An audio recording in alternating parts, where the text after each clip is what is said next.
Assalamualaikum warahmatullahi wabarakatuh. Selamat pagi ya pelajar-pelajar semua. Alhamdulillah, tahniah kepada semua pelajar yang mengikuti kelas ustazah pada pagi ini, insya-Allah. Jadi pagi ini sebelum kita teruskan kelas kita baca doa dulu ya. Bismillahirrahmanirrahim. Alhamdulillahirabbil alamin wassalatu wassalamu ala asyrafil anbiya'i wal mursalin wa ala alihi wa sahbihi ajma'in. Rabbi shrah li sadri wa yassir li amri wahlul 'uqdatam min lisani yafqahu qawli. Ya Allah, ya Tuhan kami mohon, kami menadah tangan kepada-Mu ya Allah. Kami mohon agar anak-anak ini diberi kerahmatan-Mu. Mudahkanlah mereka menimba ilmu, mudahkanlah mereka memahami apa yang akan diajar.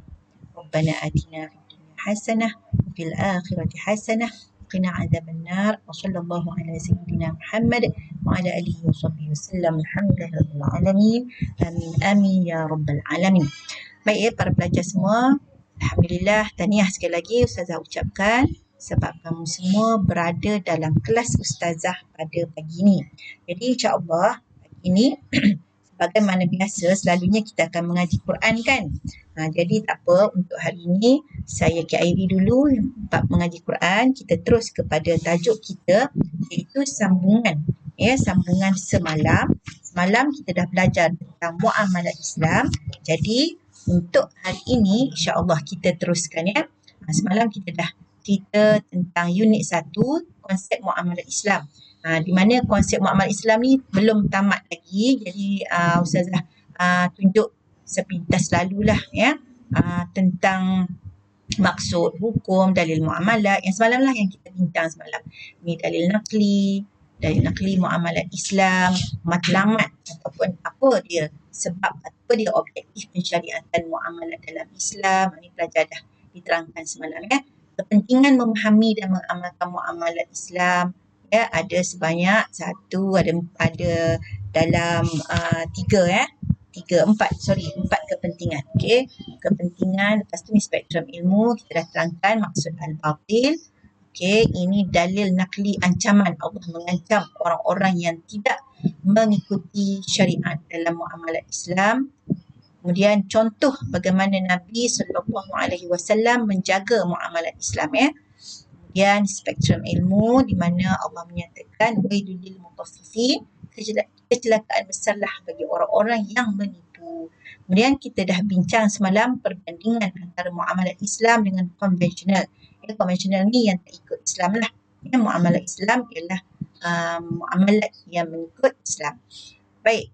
Kemudian semalam saya dah ceritakan tentang riba, bagaimana Allah SWT mengharamkan riba. Kemudian dalam mazhab Syafi'i riba ada 3, riba al-fadl, al-nasi'ah dan riba al-yad. Kamu ingatlah ni ya.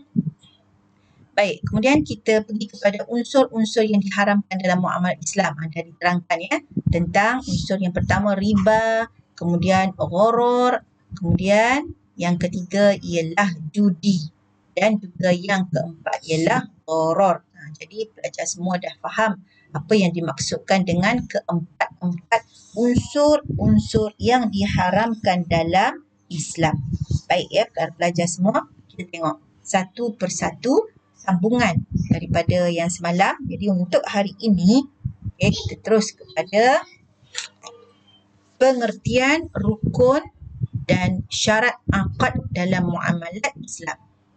Kita boleh faham kan muamalat Islam tu apa? Contoh muamalat ni ialah jual beli ya. Contohnya muamalat ni apa yang kita lakukan dalam Islam. Contoh jual beli, lepas tu dari segi kita sewa rumah dan sebagainya. Dan hukum dia apa dia? Harus. Ustazah ulang ya. Hukum muamalat adalah harus ya. Baik. Okey. Kita tengok apa yang dikatakan hukum harus tu. Saya ulang baliklah. Maksudnya contoh jual beli.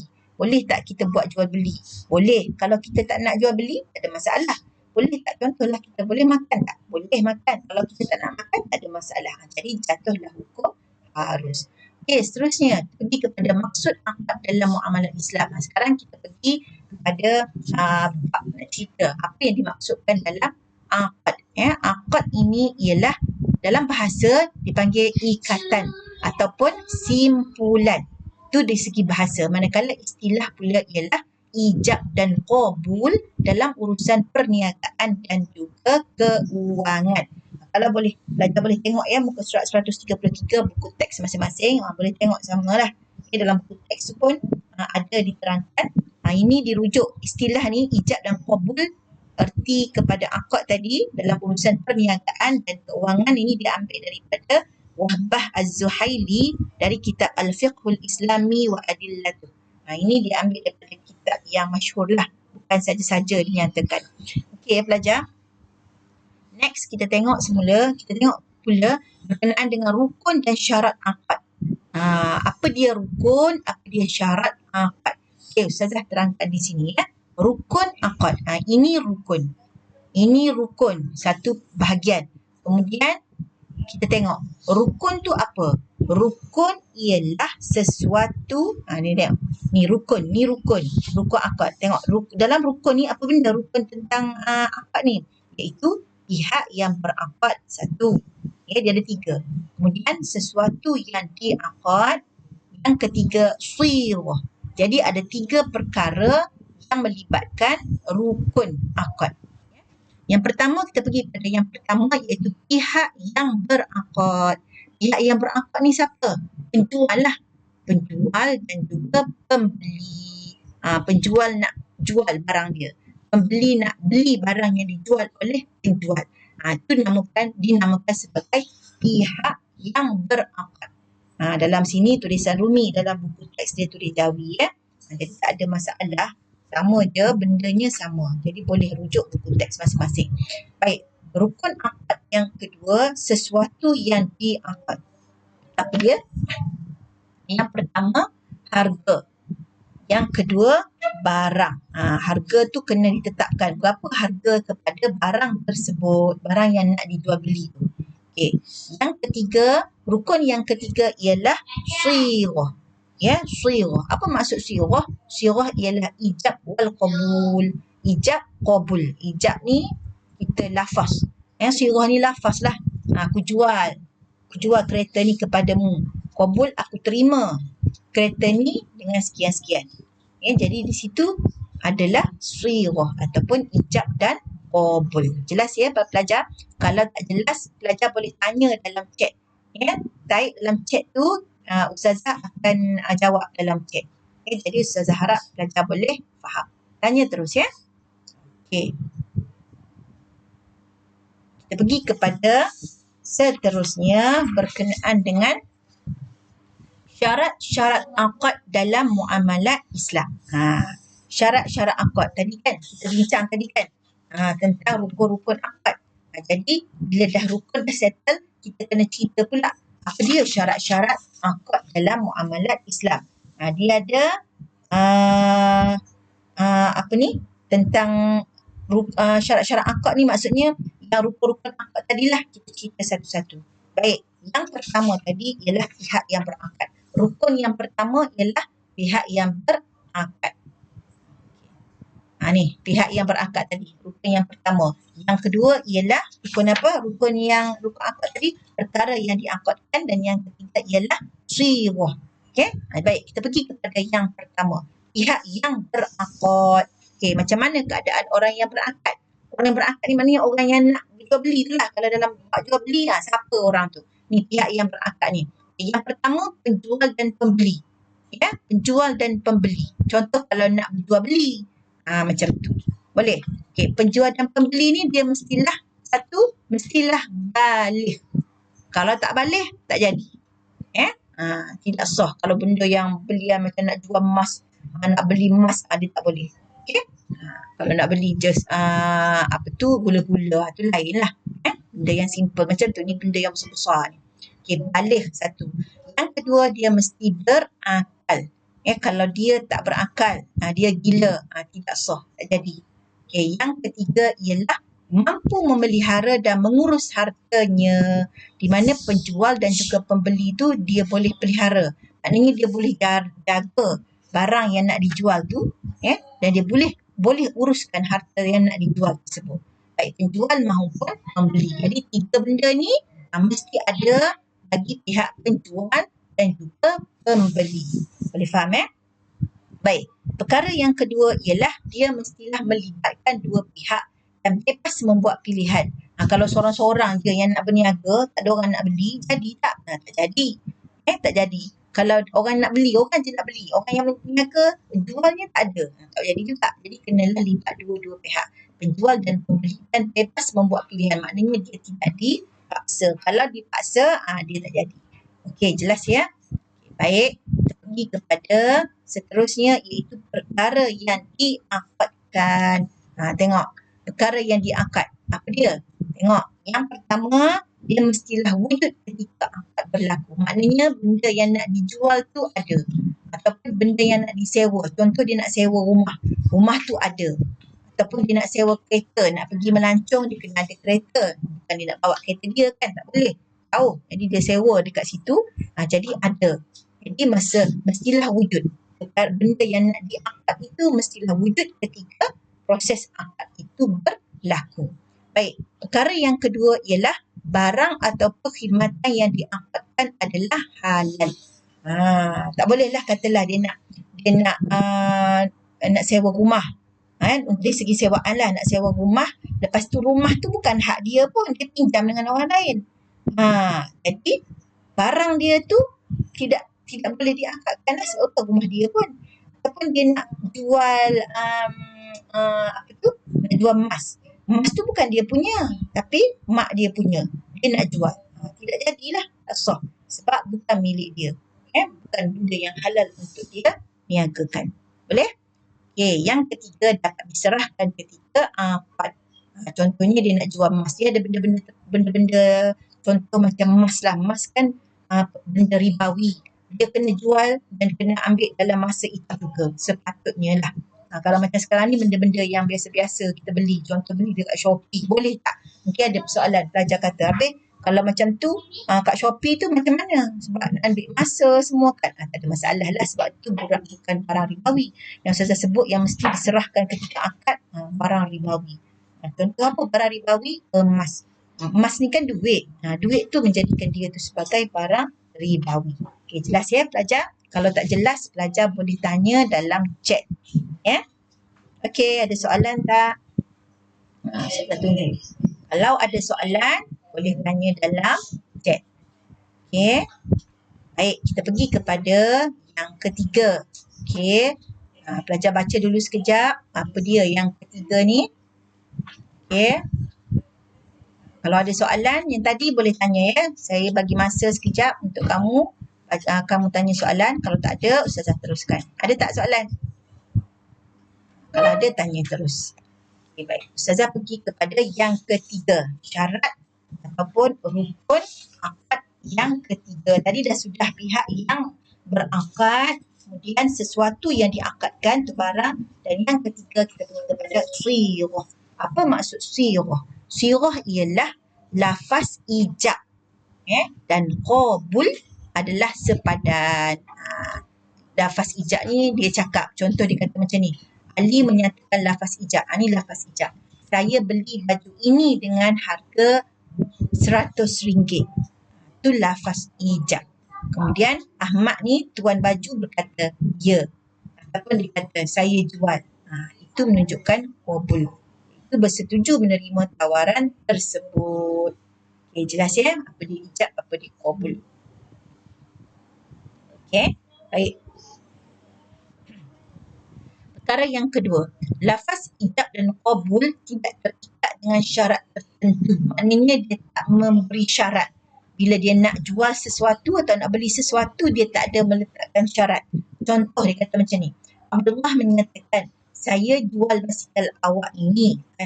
Saya jual basikal ini kepada awak dengan harga RM1,000 apabila saya menyambung pelajaran ke luar negara.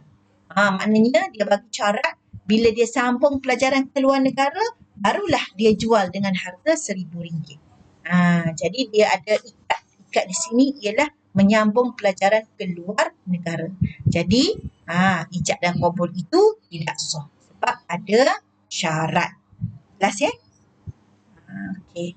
Baik. Yang ketiga, lafaz ijab dan lafaz qabul dalam satu pertemuan. Maksudnya tak adalah kata dia dah pergi balik rumah, dia cakap tadi saya jual motosikal saya ni dengan harga RM1,000. Dia pun balik rumah semua, dia dah ambil motosikal tu, dah sampai kat sejam, barulah saya beli motosikal ni dengan harga RM1,000. Tak boleh. Dia kena pada saat itu juga. Pertemuan tersebut. Itu ada tanya, mungkin dia tanya, Ustazah, habis kalau beli contoh laptop, beli komputer, beli komputer dengan harga yang mahal dalam Shopee, boleh tak? Di situ dia ada persetujuan untuk dia beli, bayar dan seumpamanya, ada transaksi bayaran, itu tak ada masalah. Baik, benda tu dah dipersetujui oleh kedua-dua pihak, penjual dan pembeli. Cuma Ustazah nak tekankan di sini, kalau membeli contoh emas, barang ribawi, emas lagi, perak, itu kena hati-hati. Sebab barang ribawi ni kalau boleh on the spot. Dia ada bersama, kita pergi kedai, kita beli emas, kita beli gelang emas, dalam tempoh yang sama, pada waktu itu juga kita buat jual beli. Supaya tidak diragui, tak menjadi riba. Kalau tak, dia boleh jadi riba. Jadi kita takutlah perkara ni. Baik, pelajar tengok spektrum ilmu, dalam buku pun ada. Spektrum ilmu dia kata apa? Hukum skim cepat kaya ialah haram. Pernah dengar tak hukum skim cepat kaya? Macam dulu-dululah, zaman Ustazah, dulu-dulu Ustazah pernah dengar skim Pak Mantelo. Dia kumpul duit, bayar sekian-sekian, tapi dapat laba, untungnya berjuta-juta ataupun beratus-ratus ribu. Itu skim cepat kaya. Jadi dalam skim cepat kaya ni, hukum dia adalah haram. Sebab apa? Sebab dia mengandungi unsur-unsur judi, unsur-unsur riba, unsur-unsur gharar. Tadi dah cakap kan, gharar ni ketidaktentuan, tak pasti, benda yang memang tak pasti berapa dapat. Riba judi pun ada dalam ataupun tentang dalam hukum skim, dalam skim cepat kaya. Jadi kita ni dilaranglah daripada terlibat dengan skim ini. Jadi berhati-hati Pak pelajar Okey, jelas pelajar? Ini bahagian 1, unit 1 dah settle. Kalau ada soalan boleh tanya. Okey, Ustazah tunggu. Okey, dalam 1 minit saya tunggu. Boleh tanya.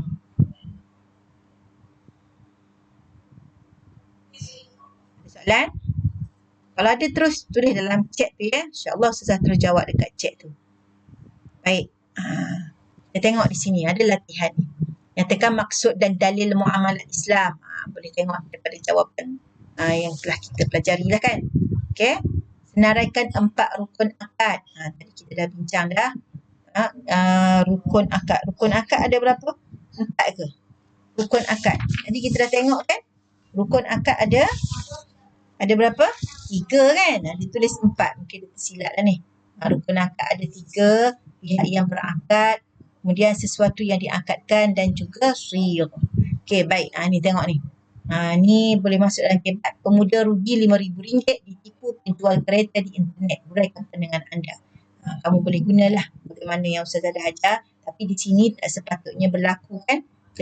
Memang kena berhati-hati dalam bab ni. Tapi itulah, kalau nak jadi kita tak tahu. Kalau boleh kita cubalah nak elak daripada beli pada orang yang kita tak pasti. Sebab boleh berlaku penipuan. Okey. Dah anak-anak semua? Baik, kita terus kepada unit yang kedua. Apa dia? Kita nak belajar tentang jenis akad dalam muamalat Islam. Apa jenis-jenis dia? Kalau sebelum ni kita bincang tentang konsep muamalat dalam Islam. Sekarang kita nak tengok apa yang dimaksudkan dengan jenis-jenis akad dalam muamalat Islam. Okey, jom kita tengok apa yang dimaksudkan. Baik. Tengok jenis-jenis akad dalam muamalat Islam. Yang pertama, kita tengok. Yang pertama ialah perkongsian. Kalau dalam buku teks tu, dia tunjuk pertukaran dulu kan. Tak apalah. Sama je. Mula-mula pertukaran, kemudian kebajikan dan juga perkongsian. Sama je. Ini jenis-jenis akad dalam muamalat Islam. Kemudian ada lagi 3, iaitu apa? Ejen. Ni yang ke 4. Kemudian jaminan. Ya, semua sekali 5. Jadi ini adalah jenis-jenis akad dalam muamalat Islam. Baik, kita tengok satu persatu. Pertukaran. Kita pergi pada pertukaran ya. Pertukaran di sini ialah jual beli. Maksudnya kita jual, ada orang yang beli.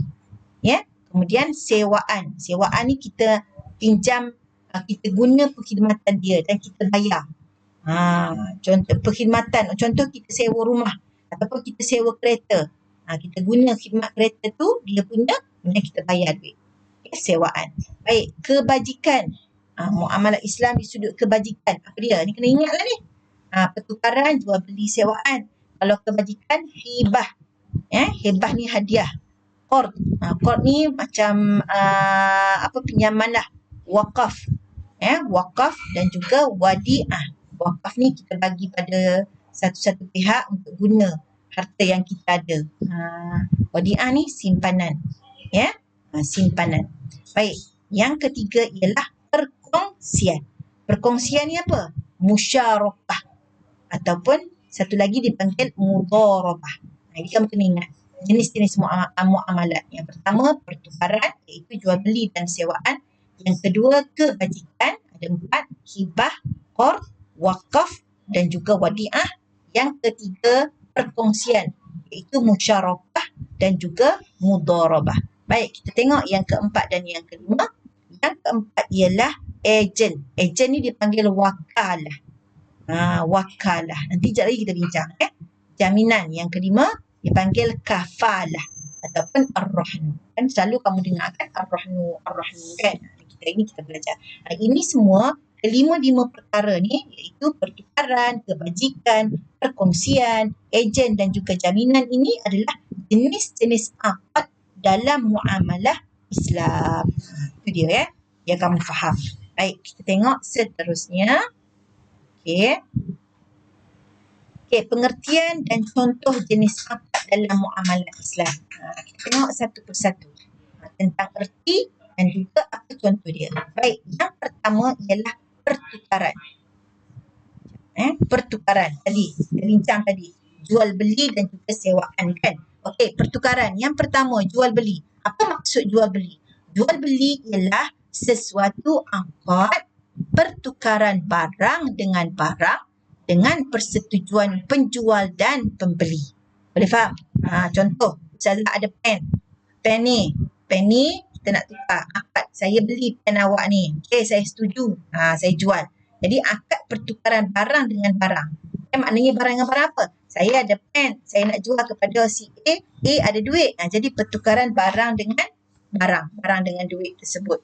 Jual beli. Contoh, membeli makanan di kantin sekolah. Apa barang yang ditukarkan? Duit dan juga makanan. Ini barang dia. Satu makanan. Ada makanan, beli dengan makcik kantin ada makanan, beli sebab ada duit, jadi pertukaran antara makanan dengan duit. Itu maksud dia pertukaran di situ. Jual beli. Boleh faham Jelas. Okey, yang kedua masih lagi pertukaran, angkat di sudut pertukaran, kita pergi kepada sewaan. Jenis pertukaran juga tapi dia tentang sewaan. Baik, dia kata apa? Maksud sewaan ini ialah akad bagi menyerahkan sesuatu yang bermanfaat yang boleh diberikan secara sewa dengan pembayaran tertentu. Ada 3 perkara ni. Akad bagi serahkan sesuatu yang bermanfaat. Okey, Ustazah ada rumah sewa. Ni rumah sewa Ustazah. Rumah sewa ni memang cantik lah. Dalam tu penuh. Dia penuh dengan barang. Penuh. Semua ada. Jadi sekarang Ustazah nak bagi sewa kepada orang. Jadi orang yang menyewa rumah Ustazah, dia kena bayar dengan bayaran tertentu. Contoh sebulan 800. Itulah dipanggil sebagai sewaan. Okey, jelas? Okey, contoh dia. Contoh sewaan rumah. Kita dah bincang. Okey, kelas. Kita terus kepada yang kedua. Yang kedua ialah, apa dia? Jenis akad yang kedua ialah kebajikan. Apa dia? Dalam kebajikan ni ada 4. Iaitu apa dia? Hibah, qardun, lagi wakaf dan juga wadi'ah. Baik, tengok. Pergi satu-satu. Hibah. Ni kamu kena ingat ni tau. Ni kena ingat ni semua ni. Apa yang dimaksudkan dengan hibah?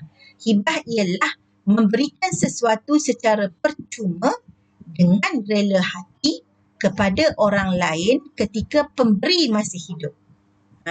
Maksudnya kita menghadiahkan sesuatu kepada orang yang kita nak bagi secara rela hati, tak ada bayar.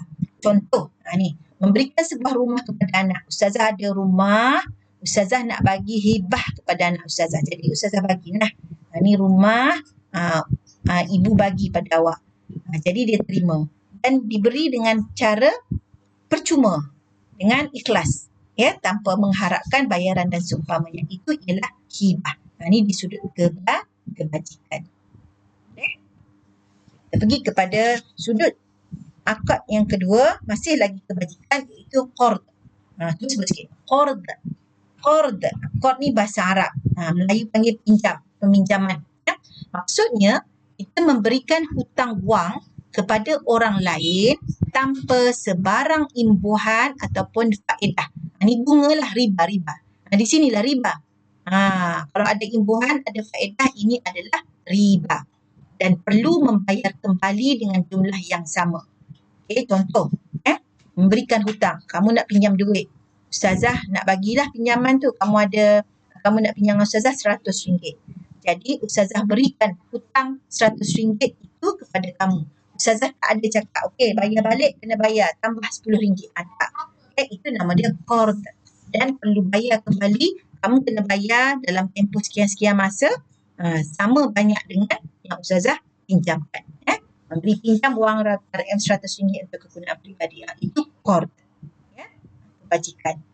Di sudut akad kebajikan. Baik. Akad kebajikan lagi. Yang ketiga dia panggil waqaf. Kamu pernah dengar kan? Waqaf. Selalu orang sebut waqaf masjid. Lagi waqaf apa? Waqaf telaga dekat Kemboja kan? Kamu biasa dengar kan?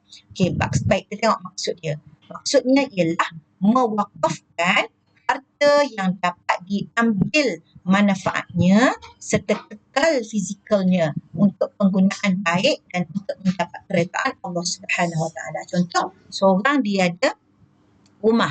Rumah tu cantik, elok dan dijadikan rumah itu untuk pusat penjagaan anak-anak yatim. Maksudnya dia wakafkan kepada pusat penjagaan anak-anak yatim. Ini boleh bagi kebaikan lah orang yang buat wakaf ni. Bila dia mati, pahala tu selagi rumah tu diguna, selagi itulah pahalanya mengalir. Mengalir masuk kubur, cerah kubur dia dan memberi kecerahan kepada orang lain juga. Itu kebaikan orang yang mewakafkan. Sebab tu kita ni jangan kedekut. Bila kita kedekut, payahlah nak dapat kebaikan. Allah pun tak apa nak sayang dekat kita. So, biasalah belanjakan, sedekahkan harta sama ada nak bagi wakaf atau sebagainya.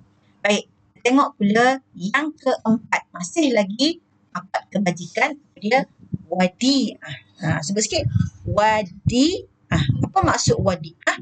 Memberikan sesuatu barang kepada orang lain agar dapat disimpan dan dipelihara seperti yang sepatutnya. Dalam konteks ni, simpanan wang.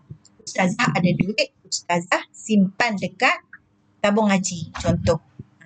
Jadi simpanan tu dia jadi wadi'ah. Jadi tabung haji dia boleh guna duit tu, boleh laburkan. Ada perjanjian lah. Boleh laburkan. Lepas tu benefit dia, dia punya bonus balik semula kepada orang yang menyimpan duit tadi. Boleh faham? Itu maksud dia memberikan sesuatu barang kepada orang lain agar dapat disimpan dan dipelihara seperti yang sepatutnya. Jadi duit tu kalau kita nak balik dapat tak? Ya dapat. Tak ada masalah. Tu wadi. Boleh? Jelas setakat ni? Okey. Kalau ada soalan boleh terus tanya ya sebelum saya dah pergi kepada akad-akad lain ya. Banyak lagi ya.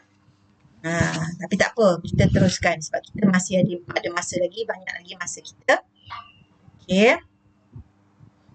Baik, Ustazah teruskan untuk jenis akad yang ketiga, perkongsian. Ni, perkongsian. Baik, perkongsian dalam bahasa Arab dipanggil musyarakah. Sebut sikit. Musyarakah. Dia ada dua. Perkongsian ni dia ada satu musyarakah, yang kedua dipanggil mudharabah. Baik, tengok. Apa yang dimaksudkan dengan musyarakah? Musyarakah ialah akad yang menetapkan sesuatu harta atau perniagaan yang dikongsi bersama oleh dua orang atau lebih. Contohnya apa? Perkongsian untuk menubuhkan syarikat perniagaan. Boleh? Okay. Akad yang menetapkan sesuatu harta atau perniagaan. Kita bagi harta, ada akad antara kita dengan B, kita dengan B. Kita cakap kat dia bahawasanya kita harta kita ni kita minta dia uruskan. Ya. Jadi kita berkongsilah. Perkongsian menubuhkan syarikat perniagaan. Baik, yang ketiga ialah yang kedua mudharabah. Ya, perkongsian di sudut mudharabah. Apa yang dimaksudkan mudharabah? Akad yang dilakukan oleh pemodal dengan menyerahkan modalnya kepada pengusaha agar dapat diniagakan dan keuntungan dibagikan antara mereka. Ini pemodal. Pemodal maksudnya dia tak ada dia ada duit. Dia ada duit. Jadi dia serahkan duit itu kepada orang yang mengusahakan syarikat. Diniagakan. Bila dapat untung dibahagi antara satu sama lain. Dipanggil mudharabah. Contoh, pemodal memberikan RM1,000 kepada pengusaha untuk perniagaan buah-buahan dan kadar keuntungan dipersetujui 60% pengusaha, 40% untuk pemodal. Itu maksud dia. Boleh kan? Boleh faham kan? Boleh ya? Dia berbeza sikitlah dengan musyarakah tadi. Kalau musyarakah, akad yang menetapkan suatu harta atau perniagaan dikongsi bersama. Harta dengan dia kongsi sama-sama. Tak kisahlah dia ada harta, dia ada keuangan apa-apa, dia sama-sama berkongsi.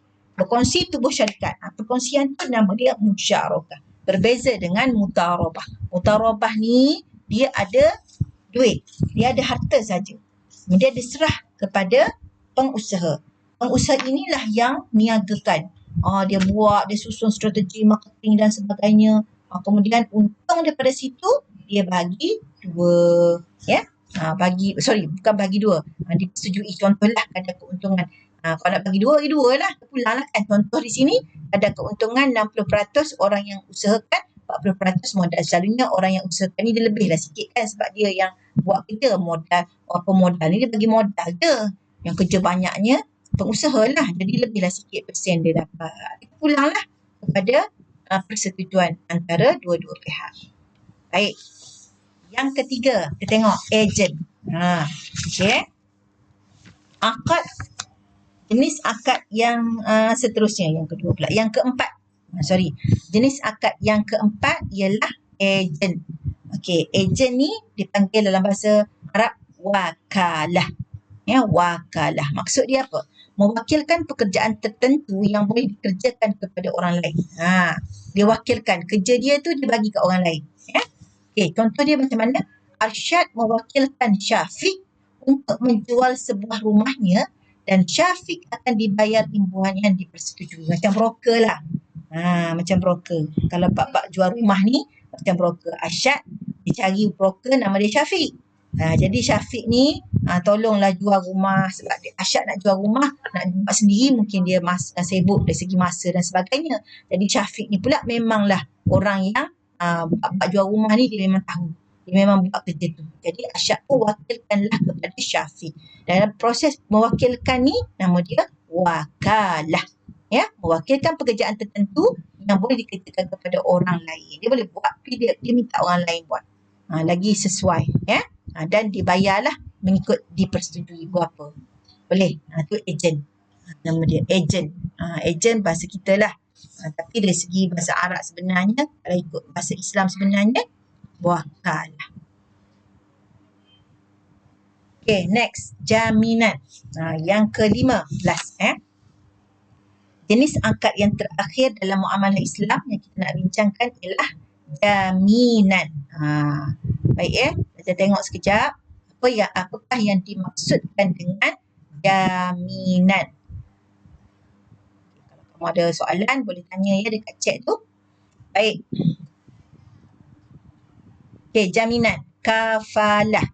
Nama Arab dia kafalah. Maksud dia gini, jaminan yang diberikan oleh penjamin kepada orang yang dijamin oleh sesuatu transaksi.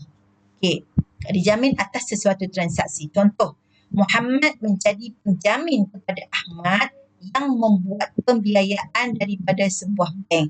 Ini biasalah. Selalunya orang yang menjadi penjamin ni dia bertanggungjawab lah. Dia jadi di sinilah terbitnya hukum kafalah, dibolehkan, ya, dibolehkan dalam Islam untuk menjadi penjamin kepada orang lain, dan dia adalah persetujuan, ada perjanjian dan seumpamanya. Ini adalah kafalah, ya, kita jamin orang lain buat pembiayaan daripada sebuah bank. Jadi orang yang jamin tu dia jadi penjamin. Di sinilah proses kafalah berlaku. Ada satu lagi, ya, untuk jaminan ni. Ada satu lagi yang terakhir, iaitu ar-rahn. Ini biasa dalam masyarakat kita. Bila kita tak ada duit sikit, kita pun pergi ar-rahn. Tapi kalau boleh jangan amalkanlah. Tapi kalau dah terpaksa nak buat macam mana kan. Sekarang ni musim PKP ni mungkinlah ramai yang ada masalah keuangan, dah tak boleh nak elak, jadi terpaksalah pergi juga ar-rahnu. Apa maksud di sini pergi ar-rahnu? Untuk menggadaikan sesuatu barang sebagai jaminan terhadap hutang dia. Macam mana tu? Tengok contoh. Maimunah menggadaikan gelang emas kepada bank bagi mendapatkan pinjaman. Maimunah nak buat bisnes, tak ada duit, ya, dia tak ada duit, jadi dia terpaksa gadai. Dia ada barang gelang, dia gadai dekat bank. Gadai dekat bank ni bukannya maknanya dia jual, tak. Dia gadai supaya dia dapat duit daripada bank. Seolah-olah dia buat pinjaman lah. Dia buat kordu tadi. Macam tadi, kod tu pinjaman. Dalam masa yang sama, untuk mengukuhkan syarat dia dah minjam tu, meyakinkan bank, dia ada barang kemas, dia gadai. Dia gadai barang kemas ni, serah pada pihak bank nanti dalam tempoh contohlah 1 tahun dari sekarang, ya, dia perlu ambil balik. Ya, dia perlu ambil balik. Maksudnya dia pergi ke bank, dia bayarlah. Boleh? Alright. Bayar, kemudian dia bayar berapa dia pinjam tu, dapat balik lah barang kemas tadi kat dia. Okey, boleh faham? Okey, saya rasa boleh faham tu. Kalau tak faham, boleh terus tanya Ustazah dekat chat, ya. Kita ada masa banyak lagi ni. Sekejap lagi Ustazah akan bagi kerja. Ustazah bagi kerja, nanti Ustazah letak link dekat kamu punya WhatsApp group. Nanti kamu buat apa kerja Ustazah. Boleh? Tengok ni, soalan latihan. Nyatakan pengertian maksud serta contoh bagi akad jual beli mudharabah ar-rahnu. Ni yang kamu dah, Ustazah dah terang. Ini contoh soalan kebat. Okey ya pelajar, kalau ada soalan boleh terus tanya Ustazah. Terus tulis dekat chat. Ada tak setakat ni? Boleh faham tak? Okey, Ustazah bagi masa supaya kamu boleh tanya. Kalau kamu tanya tu, Ustazah akan terus tulis di chat tu. Memang saya tak boleh jawab dalam video ni. Dalam YouTube ni memang dah set ini je.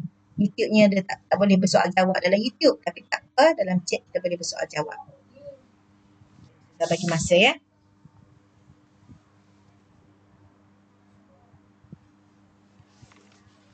Kamu ulang-ulang lah tengok, ya. Soalan semua ni kamu ulang-ulang tengok supaya kamu faham apa yang yang dah Ustazah sampaikan. Ingat balik lah, ya, apa maksud muamalah, lepas tu apa rukun-rukun akad, apa jenis-jenis akad. Kita ulang balik jenis-jenis akad tu apa, ya. Ada 5 yang telah kita terang: pertukaran, kebajikan, perkongsian, ejen dan juga jaminan, ya. Pastikan kamu boleh faham semua sekali tu. Okey. Ada soalan tak? Kalau ada soalan, Ustazah jawab dekat chat tu, ya. Okey, ada masa ni dalam berapa minit? 15 minit ni. Sebelum tamat kelas kita pukul 12, kamu terus pergi kepada latihan Ustazah dah letak latihan dekat WhatsApp group tu. Kamu terus jawab. Ya. Kemudian kamu boleh terus isi kehadiran pada WhatsApp group masing-masing. Okey, itu saja ya pelajar. InsyaAllah dapat beri manfaat kepada kamu semua. InsyaAllah kita baca surah Wal-Asr dan tasbih kafarah. Bismillahirrahmanirrahim. Wal-Asr innal insana الذين آمنوا وعملوا الصالحات سبحانك اللهم وبحمدك أشهد أن لا إله إلا أنت أستغفرك وأتوب إليك صلى الله عليه وسلم. Amin ya rabbal alamin. Okey, jumpa lagi insya-Allah hari Jumaat. Assalamualaikum warahmatullahi wabarakatuh.